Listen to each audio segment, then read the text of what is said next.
நேயர்களுக்கு வணக்கம். இன்று 5/4/2024 நம்ம ஒவ்வொரு நாளும் ஒவ்வொரு பதிவை பார்த்துட்டு வரோம்ல. அதன் அடிப்படையில இன்று வெள்ளிக்கிழமைங்கும் போது நம்ம எப்போதுமே ஆன்மீக பதிவு தானே பார்ப்போம். அந்த ஆன்மீக பதிவு என்னன்றத இந்த பதிவுல பார்த்துடலாமா? என்ன அப்படின்னா, நம்மளாம் சிவனுக்கு பூஜை பண்ணி பார்த்துருப்போம், மாலை கட்டி கொடுத்து பார்த்துருப்போம், அர்ச்சனை கொடுத்து பார்த்துருப்போம். ஆனா அவரை வணங்கி கூட பார்த்துருப்போம். ஆனா ஒருத்தர் சிவன் மேல கல்லெறிச்சு எழுந்திருக்காரு. அவரை பத்தி உங்களுக்கு தெரியுமா? ஏன்னா அந்த கல்லெறிஞ்சவருக்கு சிவன் காட்சியும் அளிச்சிருக்காரு. என்னடா அது புது கதையா இருக்கு, கல்லெறிஞ்சவருக்கு காட்சியா, ஒன்னும் புரியலையேமா அப்படின்னு நீங்க கேட்கலாம். அதுக்கான விடை இந்த கதையில இருக்கு. என்ன அப்படின்னா, இந்த நபர் தான் சாக்கிய நாயனார். இந்த சாக்கிய நாயனார் ரொம்ப பெரிய ஒரு புத்த மத குருவா தான் இருந்தாரு. இவர் பிறப்பு மேலையும் இறப்பு மேலையும் வாழ்க்கை மேலையும் பல சந்தேகங்கள் இருந்ததுனால புத்த மதத்துல அதுக்கான பதில் இருக்குமா அப்படின்னு தேடி காஞ்சிபுரத்துக்கு போய் புத்த மதத்துல சேர்றாரு.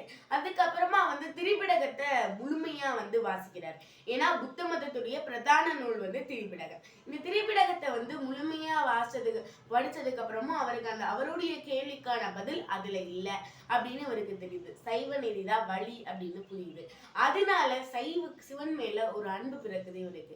அப்படி அன்பு பிறந்ததுக்கு அப்புறமா இவர் என்ன பண்றாரு அப்படின்னா, ஒரு நாள் காட்டு வழியா நடந்து போயிட்டு இருக்கும் போது இவருக்கு ஒரு சிவன் சிலை, ஒரு லிங்கம் ஒன்று இருக்கு வில்வ மரத்துக்கு கீழே. இத பார்த்த உடனே இவருக்கு என்ன பண்றதுன்னே தெரியல. மனசு உருகி நிக்கிறாரு. ஒரு உந்துதல்ல ஒரு கல் எடுத்து சிவன் மேலே ஏறிறாரு.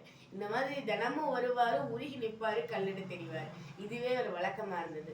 ஒரு நாள் அவர் சாப்பிட போகும்போது, ஏன் இவர் தான் சைவ நெறிக்கு மாறிட்டாரு, ஏன் இவர் புத்த மத இதுலயே தான் இருந்தாரா அப்படின்னு கேட்டா, இல்லைங்க, புத்த மதத்துல இருந்துகிட்டே சைவ நெறியை கும்பிட்டவர் தான் இவர். இதுல எம்மதமும் சம்மதம்ன்றது இதுல இருந்து தெரியுது. ஒரு நாள் இவர் சாப்பிட போகும்போது என்ன ஆகுது அப்படின்னா, சாப்பிட்டுட்டு இருக்கும்போது அச்சோ கல்லெறிய மறந்துட்டேனேன்னு சொல்லி ஓடி வருவாரு. ஓடி ஒரு கல்லை எடுத்து எறிவாரு. பெரும் அன்போட எறிவாரு. எரிஞ்சதுக்கு அப்புறமா சிவன் அன்னையோட காட்சி அளிச்சு அவருடைய கலங்கமில்லாத அன்புக்கு முக்தி கொடுப்பாரு. ஆமாங்க, இதுதான் அன்புங்கிறது. ஒருத்தர் எவ்வளவுதான் இருந்தாலும் சரி, கல்லெடுத்து எரிஞ்சாலும் சரி, காலை தூக்கி தண்ணில் வச்சாலும் சரி, சிவன் பார்த்தது மரியாதை அல்ல, அந்த உண்மையான அன்பை தான். அதனாலதான் இந்த எந்த மதத்திலயா இருந்தாலும் அன்பு அப்படின்றது பிரதானமா இருக்கு. இந்து மதத்துல அன்பே சிவம்ங்கிறாங்க. அதே மாதிரி கிறிஸ்டின் மதத்துல அன்பு இருந்தா எதை வேணாலும் உலகமே நம்ம கையில வசப்படும் அப்படின்னு சொல்றாங்க. அதுவே இஸ்லாத்துல அன்பு இருந்தா அவ எந்த ஒரு காரியத்தையும் சாதிச்சுக்கலாம் அப்படின்னு சொல்லி நபிகள் நாயகமும் சொல்லியிருக்காரு.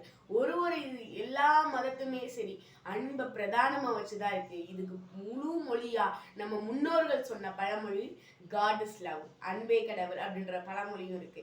அதனால எந்த ஒரு அன்பா இருந்தாலும் சரி, உண்மையான அன்போட நம்ம கடவுளை எந்த மதத்தினரா இருந்தாலும் அவங்க வணங்குற கடவுள். ஏன்னா இந்த உலகத்துல நம்ம எல்லாருமே ஒரு கடவுளை வணங்கி அந்த மதத்துடைய கடவுளை வணங்குறவங்களா தான் இருக்கும். நம்ம நினைக்கிற அந்த கடவுளை நம்ம காட்டுறதுக்காண்டி கண்டிப்பா அன்பும் ரொம்ப அவசியம். அன்போட இருந்தா எந்த ஒரு கடவுளும் மனம் இறங்கி வருவாரு அப்படின்னு சொல்லி நீங்க அன்போட இருங்க, வாழ்க்கையில ஜெயிங்க, கடவுளை நினைங்க, எல்லாம் நன்மைக்கு.